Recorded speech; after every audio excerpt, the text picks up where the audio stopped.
காத்திருந்து பதில் சொல்லும் என்ற நடிகர் ரஜினிகாந்த் வெளியிட்டுள்ள அறிக்கை விஜய்க்கு எதிராக திரும்பியிருப்பதாக பார்க்கப்படுகிறது. காலம் பேசாது என்ன அதிசயம், எல்லாவற்றுக்கும் காலம்தான் பதில் சொல்லும்.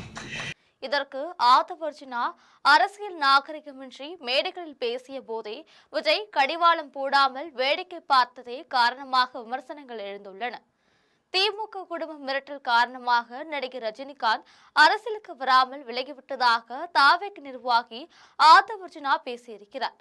ரஜினிகாந்திற்கு இல்லாத மனவலிமை விஜய்க்கு உள்ளதாக கூறி ஆதவர்ஜுனாவின் பேச்சு சர்ச்சையாகியிருக்கிறது. இதற்கு முன்பாகவே ஆதவர்ஜுனா பல மேடைகளில் அரசியல் நாகரிகமின்றி பேசியிருக்கிறார்.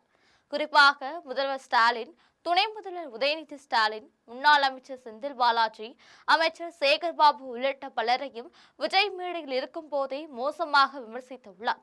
அந்த வகையில் விஜயின் பெருமையை பேச ரஜினிகாந்தை ஒப்பிட்டு ஆதவர்ஜுனா பேசியது கடுமையான விமர்சனங்களை பெற்று வருகிறது.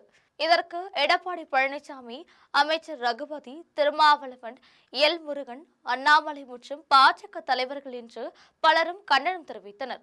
அதேபோல் ரஜினிகாந்த் ரசிகர்களும் போஸ்டர் ஒட்டி கடுமையாக சாடியிருந்தனர். அதில் ரஜினிகாந்த் தாவேக்காவின் தலைமை பொறுப்பில் இருக்கும் ஆதவர்ஜுனா என்னை பற்றி உண்மைக்கு மாறான ஒரு கருத்தை கூறியிருந்தார். அந்த அவதூறு கருத்தை கண்டித்து எனக்கு ஆதரவாக குரல் கொடுத்த அனைவருக்கும் என் மனமார்ந்த நன்றியை தெரிவித்துக் கொள்கிறேன். காலம் பேசாது, ஆனால் காத்திருந்து பதில் சொல்லும் என்று அறிக்கை வெளியிட்டுள்ளார். இது ரஜினிகாந்த் ரசிகர்கள் மத்தியில் கொந்தளிப்பை ஏற்படுத்தியுள்ளது.